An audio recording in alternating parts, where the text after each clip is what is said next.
Time check 10:30 AM. Araw ng Martes, October 8.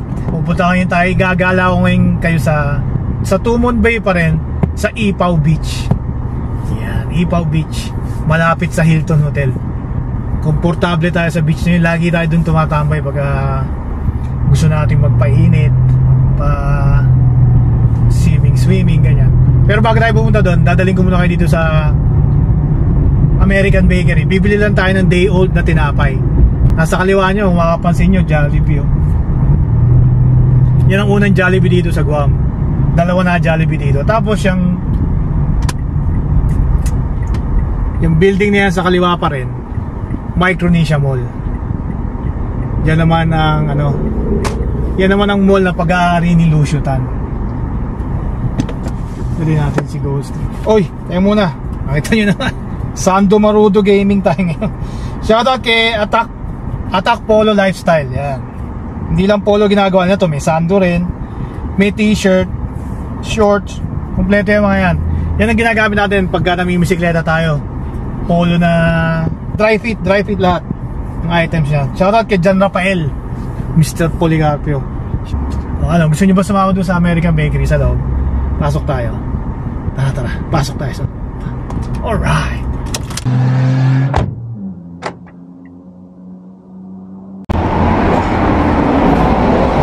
Bili tayo ng ayun discounted price ng tinapay. Papakain lang naman natin sa isda eh. Kano kaya itong malaki ito? Tanong muna natin magkano ito. Mami, magkano to? Kapag 13.91 to. Pwede magiging $7 pa rin. Nandun tayo sa mas mura.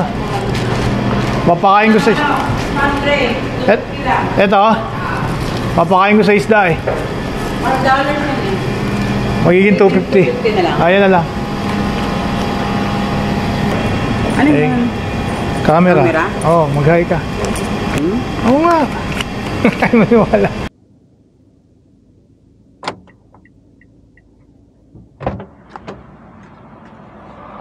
Yun o, sana may epektos na tayo. Day old na tinapay may double X. Mas mura to, half price, $5 daw to eh. Mahal na tinapay dito, $5. Ito 250 na lang kasi nga day old eh. U-turn tayo. Yan, tapos babalik tayo sa Marine Drive. Yung Marine Drive, yung pinaka parang main road eh. Actually yan ang main road dito, parang EDSA nga. Kukonek ka niya sa buong island. Pupunta ka norte, diyan ka dadaan. Pupunta ka ng south, diyan pwede kang dumaan dyan. Main highway na, nag-iisang highway. Lapit lang Dito ulit tayo dadaan sa Tumon Street. Noong 2020 punta rin kami dito sabay kami ng biyanan ko actually punta dito. Kasi quarantine pa nung 1 week kami dyan. Libre lahat yung hapon, almusal, tanghalian, hapunan. Libre lahat yung sagot ng gobyerno yun. Ang sarap mag-quarantine. Pati hotel accommodation, lahat sagot ng gobyerno. Kaya noong time na yun, umay kami sa pagkain eh. Tayo nga lang, hindi ka pwedeng lumabas. Hindi ko na maalala kung 7 days o 2 weeks kami dyan. Hindi na 7 days. Tapos tinest ulit kami bago kami nirelease. Ayan sa Bayview. Ayan nasa kanan natin. Ayan yung mataas na yan, Bayview. Yun diyan kami. Side kami dito ng street, kaya kita rin namin yung beach. Pero kung mas maganda sana kung dito, ayan sa Westin, sa unahan ayun ang Tagumpay. Nag-ano rin sila dyan, nagka-quarantine din sila during that time. Pero hindi kami dyan na-assign eh. Swerte ng mga na-assign dyan sa Westin. Ayun, pandemic. Simula nung pandemic, wala na. Hindi na nakarecover ang Guam sa dagsa ng turista. Pakita ko sa inyo kung saan kami nagtrabaho dati ni Commander. Diyan ko nakakilala si Julius. Shoutout kay Julius, pinsan ni Mr. Soprano. Baka magkita kami bukas Wednesday. Malaman pa kami, may message kami. Small world. Sabi ni Mr. Soprano, Brad, tingnan mo yung pinsan ko na dyan. Tapos sabi niya, kilala ka rin ng pinsan ko, ganyan yan. Pagtingin ko lang yan, si Julius. Ayan o, nasa bandang unahan nyo, Grand Plaza Hotel. Ayan, sa kaliwa. Ayan. Gusto na kaya mga tropa dyan. May ABC store pa rin pala dyan. Dito tayo kumain ng isang araw. Naalala nyo ba? Oh, hindi nyo pa nakapanood yung vlog na yun? Silipin nyo yun. Ayan o, dyan sa bantay o. Para makita nyo yung datingan dyan sa, ako number 1 yan sa Guam para sa akin ha. Yan ang the best. Eh babalik ko kayo kapag nandun na tayo sa Ibaw Beach. Alright. Yan, kakanan tayo.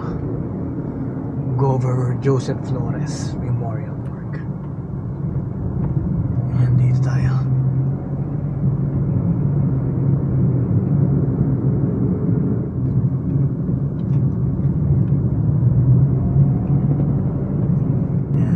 Tayo part sa kabila, paikot yan eh.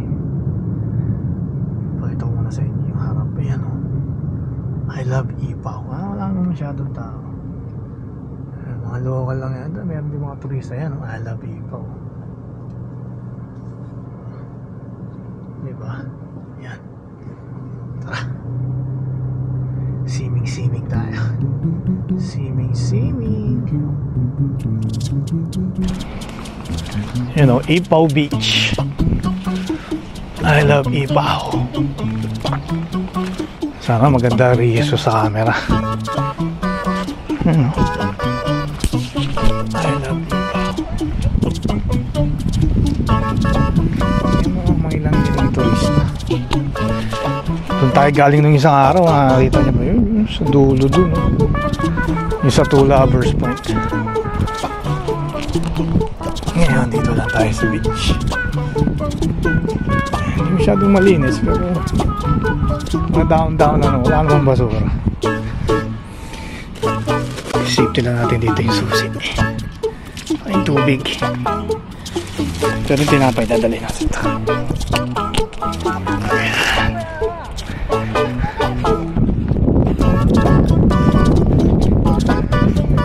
Sana malinaw sa ilalim. Okay ba yung audio?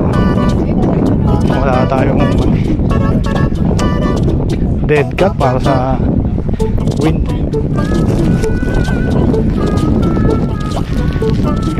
Tsagain nyo na lang ha.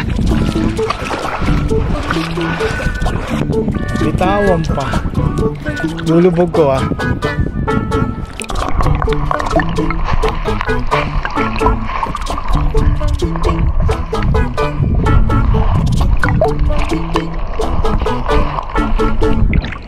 Halos walang isda, di ba?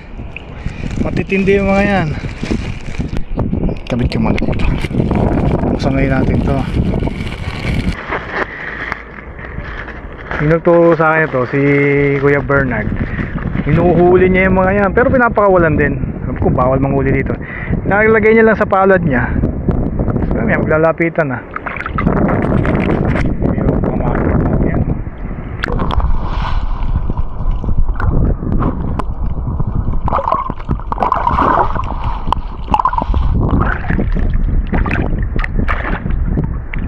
Dami oh. Kagat-kagat lang sila, ayan oh.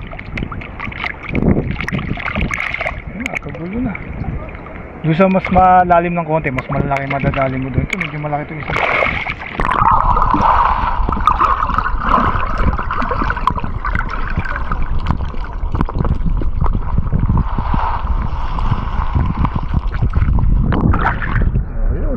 Datingan dito.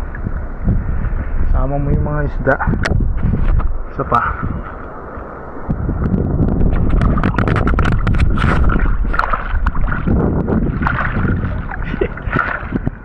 Dito, ayan, ang lapit sa akin.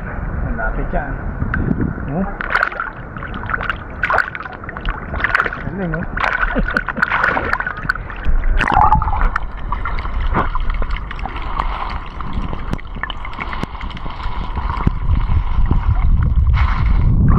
Pagkabanda dun pa sa ano, mas malalaki pa isda, sabi ni Kuya Bernard. Diba?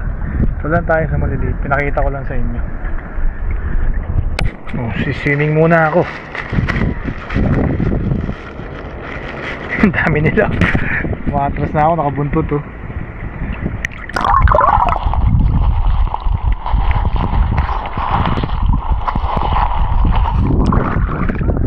Ayan, tago muna natin yung camera. Swimming naman tayo. Alright.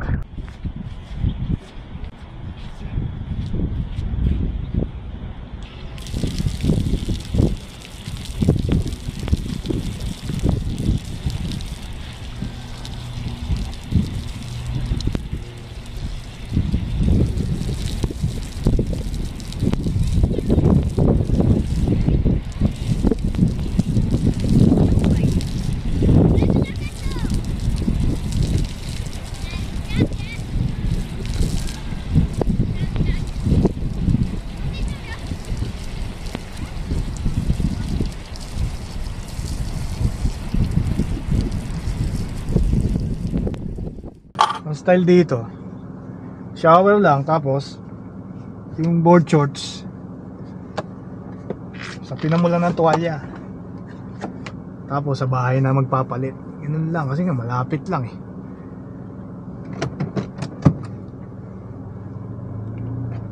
Very convenient. Kaya kung talagang mahilig ka maglangoy, mahilig ka magbabad sa beach, mag-i-enjoy ka kasi nga malapit lang, madaling puntahan, libre, ganito oras, walang hassle. Hindi ko lang alam sa hapon kung maraming tao, saka yung mga, minsan kasi may mga homeless dyan nakatambay doon sa may shower area, doon sila naliligo. Pero kanina wala naman. Ipaw Beach along Tumon Bay. May isa pa, may dalawa pa doon, Fujita. Yung Fujita mas pulido yung ano doon, yung buhangin doon talagang puting-puti, saka walang bato talaga. Fujita sa Kaysay, Matapang Beach. Pwede rin natin puntahan yun. Comment nyo lang, gusto nyo puntahan natin yun. Maraming salamat sa pagsama. Maraming salamat sa mga bago nating subscriber. Welcome po kayo sa channel. May mga playlist tayo dyan, silipin nyo na lang. Mga naging motor natin nung araw pa yan, makikita nyo lahat dyan. Mga una nating vlog. Baka wala kayong ginagawa, pasyalan nyo, tambay lang kayo sa channel natin. Maraming salamat po. Kung nakaabot kayo sa part ng video na to, maraming salamat po. Kung di pa po kayo nakasubscribe, baka naman nagustuhan nyo. Sayang din, libre lang po yan. Thank you for watching. Till next vlog. Bye bye.